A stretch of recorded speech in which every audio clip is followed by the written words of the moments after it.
Sharmila YSRTP Congress పార్టీలో మర్చి చేయడం గురించి మీరు కౌంటర్ ఇవ్వండి అని అడిగారు. నేను చాలా ఆలోచించాను, ముఖ్యంగా ప్రార్థించాను.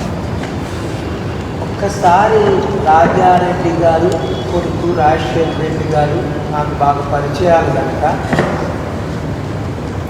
వాళ్ళ ఆత్మతో నేను కమ్యూనికేట్ చేయడానికి ప్రయత్నించాను.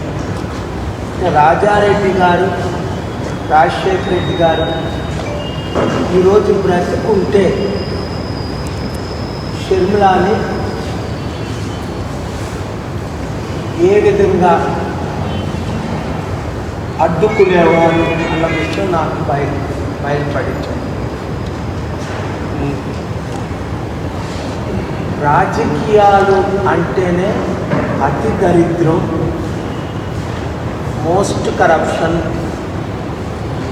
అసలు ఇంత దరిద్రం అయిన రాజకీయాలు 200 దేశాలు మన దేశంలో తప్ప ఏ దేశాల్లో ఇంత డెమోక్రసీ పేరు మీద ఇంత ఘోరమైన స్థితికి రాజకీయాలు చేరుకుంటాయి అని నేను అనుకోలేదు.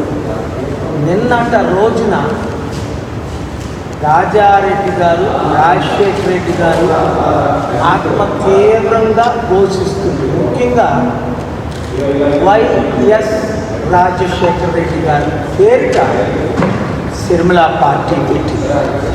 దానికి ముందు జగన్మోహన్ రెడ్డి గారు పార్టీ పెట్టారు. కాంగ్రెస్ నుంచి బయటకు వచ్చి పార్టీ పెట్టి గెలిచిన వాళ్ళు 3000లో 3 అక్కడ మహారాష్ట్రలో శరద్ పవార్, వెస్ట్ బెంగాల్లో మమతా బెనర్జీ, ఇక్కడ సౌత్లో జగన్మోహన్ రెడ్డి గారు.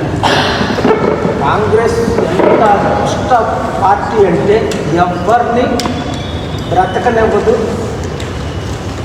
బయటకు వచ్చిన వాళ్ళకి నరకం చూపిస్తుంది.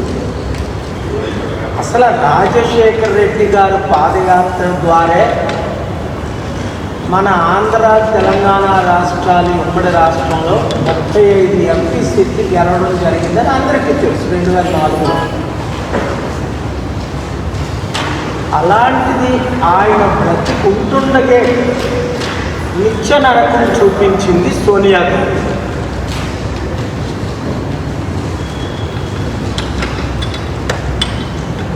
మరి ఆయన చనిపోయిన తర్వాతైనా వదిలిందా రాజశేఖర రెడ్డి గారిని సోనియా గాంధీ?